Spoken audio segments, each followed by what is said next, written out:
What does it mean for the believer today? There are times in your life when you are going to be attacked. You're going to be attacked by this world or by entities from another world. And during that time, you will never be alone. Like the three men in the fire, they were not alone. Right? Christ walked with them in the fire. He didn't put out the fire. He could have. If he could calm a storm in the raging sea, he could put out a fire. He's the creator of heavens and earth. Right? He breathed life into dust and created the first person. He could put out a fire. Right? He could have put out a fire. He calmed the storm for the disciples in the boat, but he did not put out the fire for the men in the furnace, because there are times when God will calm the storm, but most times he just wants to walk with his child. Right? When you're standing in the fire, or when you're sailing through a storm, you will never be alone. There will be another one with you in the fire, going through it with you, or walking through the storm in your direction with his hand held out. With him walking with you, you'll come out of the fire without the ropes that were around your hands when you went in. Because through the power of God, all that fire is going to end up doing is serving your best interest. And that's a promise in the Bible for all believers. And that's going to be hard for you to imagine whenever you're being thrown into a fire or walking into a fire, right, in life, just a storm in life. It's going to be hard for you to imagine. How could anything good come from something this bad? And yet, with God, you'll come out, you won't even be smelling like smoke.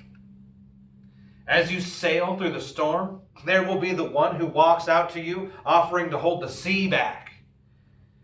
And as you go towards your grave, remember the grave that holds no body in it anymore. Because that same power that rose Jesus from the dead is alive inside of you believers. And we will not bow to the gods of this world. We will count every battle a joy, knowing that we don't fight our battles alone, and that it is the God of creation who fights our battles for us. Now, God may not calm every storm. He might not answer every question. He might not keep our hearts from breaking. But instead, he might go through the storms with us. Or his heart will break with us. Or he will weep with us. And at the same time, we will say, like the three men before the furnace, that even if God does not deliver me from the heartache, I've seen enough to know that he is good and that I am loved and it's going to be okay. Because even in the fire, we will live for Christ and we will live because of Christ. Sometimes the weight is overwhelming, but we don't have to carry that weight alone. He is close, even when we can't feel him. Nobody but our God could breathe a galaxy into motion and all the while be dreaming of you. Nobody but our God would choose to bleed and bear scars so that he could win your love. Nobody but our God would say that he would not even remain dead because he loves you too much to die without you. A baby who made angels sing, a God who breathed life into dust, the author of all life, the author of all history, who commands demons back with the power of his simple name and would share his glory with us, even though we spend so much time sinning against him. A king who wore a crown of thorns on one day and a crown of glory the next. A king who would wash our feet, and a servant whose feet we bow down to. He wore our sin and he wore our shame, and now he's robed in the majesty of God and he shines for all mankind to see, and he wants to share that glory and majesty with the believer.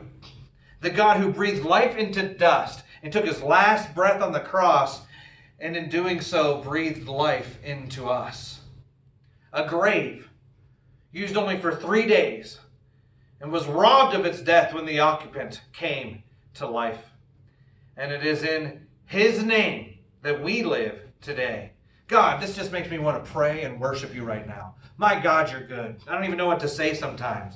I mean, God, I just want to take a minute right now to just pray to you and just worship you because you're good, because you're holy, because you're worthy. I'm just inspired to worship you and to adore you because I don't even know what else to do. I just don't have the words to say sometimes, but Lord, I just want you to know that we love you. We are all in for you, Lord.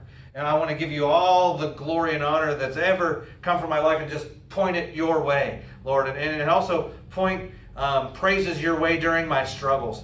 Thank you for being there with me through so many tough times, Lord. I want to completely submit and surrender everything in my life to you, Lord. And for anything that I'm doing that does not please you, Lord, please take it and help me to change it into something that will glorify you one way or the other, God, because you're worthy of my full submission. And I know that because you've died for me. I love you because you've loved me first. You've relentlessly pursued me with way more faithfulness than I can even imagine. And God, you are so good. I just want to praise your holy name. Amen.